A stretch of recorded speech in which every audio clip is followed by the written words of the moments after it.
Chang and Jong, magkano ang first offer ninyo kay nanay? Para kay Nanay Guy, ibibigyan na po namin kayo agad-agad ng 15,000 pesos. 15,000. Ha?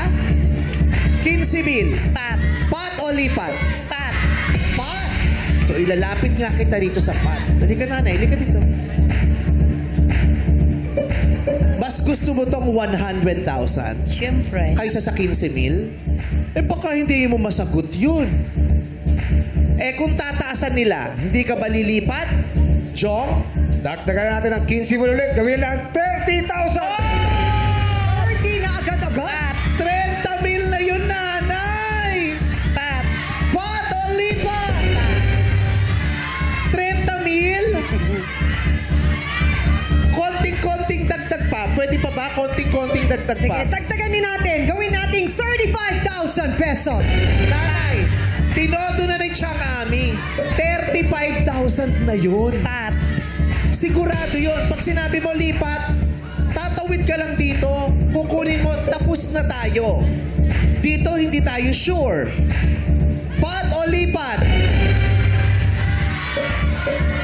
Pero 100,000, ang laki! Nakahawak ka na ba ng 100,000? Di pa po. First time to kung sakali. Opo. Pat o lipat? Pat. Pat! 35,000 pesos, inaantay ka na niya. Sigurado yon. Ito, hindi sigurado, pero pag nasagot mo ang laki, 100,000. Pat o lipat? Pat. Pat o lipat? Sure ka na dyan? Babawiin na ni Chang at saka ni Jong yung 35,000. Pat o lipat? Pat. Ayaw mo talaga nun? Pat. Sigurado ka? Pat. Kaya mong sumagot ng tanong, ha? Yung tama? Opo. Sure? Pat o lipat? Pat. Ang sinagot niya ay pot!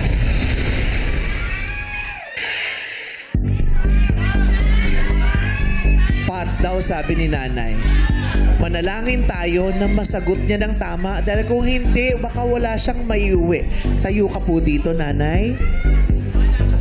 Sabi mo kasi pot. So tatanungin na kita, Nanay Guy. Sabi mo kasi pot. Parang nagsisisi ka. Napaisip siya, guys. So, pot ang sinigaw mo, nanay. Pagpalain ka nawa ng Diyos, kailangan mong sagutin ang katanungang ito. Bawal magturo. Nanay Guy, wala kang ibang pwedeng tingnan. Ako lang. Okay po? Ito na ang 100,000 peso question. Sagutin mo ito ng tama, uuwi kang may malaking halaga. Okay? Makinig, Nanay Guy.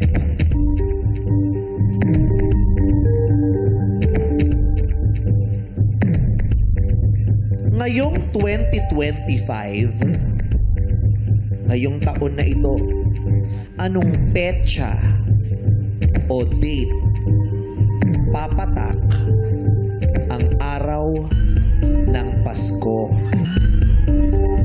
Ngayong 2025, anong petsa papatak ang araw ng Pasko?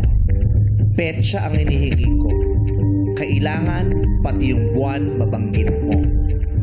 Anong petsa papatak ngayong 2025 ang araw ng Pasko? Go! December 25.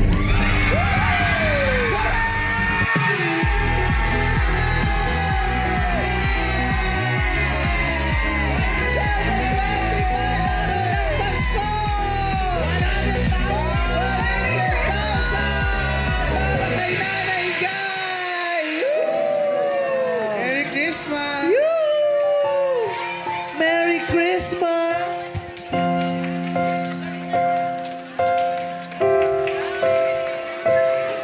Nanalo ka!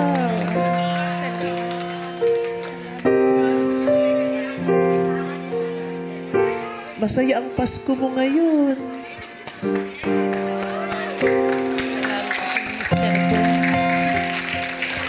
Six years na. Wala na ang mister mo, pero nandyan pa ang mga anak mo, makakapiling mo pa sila sa Pasko, di ba? Opo. Ngayon, makakasiguro tayo may pagsasalu-saluhan kayo. Thank you, Lord. Thank you po.